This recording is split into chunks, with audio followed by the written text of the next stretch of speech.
Hi guys, Dr. Rob Barrington here with some more nutrition advice. I read quite an interesting paper earlier today, so I wanted to do a quick video to explain the results of this paper. It was a paper that looked at over 120,000 people, and it looked at 4-year intervals of their lives, and within those 4-year intervals it measured their changes in their body weights. And it also measured their intake of particular foods, and it then correlated the foods with changes to body weight. And there were the conclusions of the results of the paper showed that there were certain foods that were associated in each 4-year period with a gain of body weight, and there were certain foods that were associated in that same 4-year period with a loss of body weight.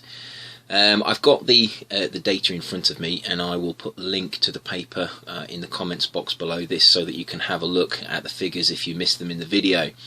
I'll read off the list of the foods that caused were associated with. Sorry, they didn't cause, because this was a correlation. They were associated with an increase in body weight. Now, the foods that were associated with an increase in body weight gain were crisps, which in America are potato chips, and that was a 1.69 pound gain in 4 years. Potatoes, a 1.28 pound gain. Sugar sweetened drinks, a 1 pound gain. Unprocessed red meat, a 0.95 pound gain, and processed red meat, a 0.93 pound gain. So all those foods, crisps, potatoes, sugar sweetened drink, unprocessed red meat and processed red meat, were associated in a 4-year period with a gain in body weight. Now, if we have a look at the foods that were associated with a reduction in body weight, we have vegetables that caused a 0.22 pound loss, fruits that caused a 0.49 pound loss, nuts caused a 0.57 pound loss, yogurt caused a 0.82 pound loss, and whole grains caused a 0.37 pound loss. So I think this illustrates nicely, and this is why I wanted to do a quick video on it, the difference between high quality foods and low quality foods. On one side we have all the foods that I've been trying to encourage people to eat. We've got yogurt, which is dairy, which has been shown to have weight loss effects. We've got whole grains, we've got fruits and vegetables, and nuts, and all of these foods have been shown to cause weight loss. Now, this paper was a correlation paper. They found that these foods were associated with weight loss, but there are plenty of other papers out there that show that these foods are the causative agent in weight loss in particular individuals, in particular studies. If we look at the other side, where we've got potato chips, crisps called in the UK. We've got potatoes, sugar sweetened drinks, unprocessed meat, and processed meat. I don't think there are any surprises there. Those foods are associated with the Western diet. I would suggest that red meat is not particularly damaging. The association between red meat and weight gain in this paper was likely because red meat is also associated with consumption of a typical Western diet, and people eat too much red meat. There's a difference between use and abuse, and I advocate eating red meat at least once a week. I think the iron content of red meat is important, but people eat it every night, sometimes multiple times in a day. And that is probably damaging, and probably not the best, not the healthiest way to go about looking after your body. So potatoes was another surprise, but then potatoes are used to produce chips, also called fries, and they're also used to produce crisps and other snacks that are of low quality.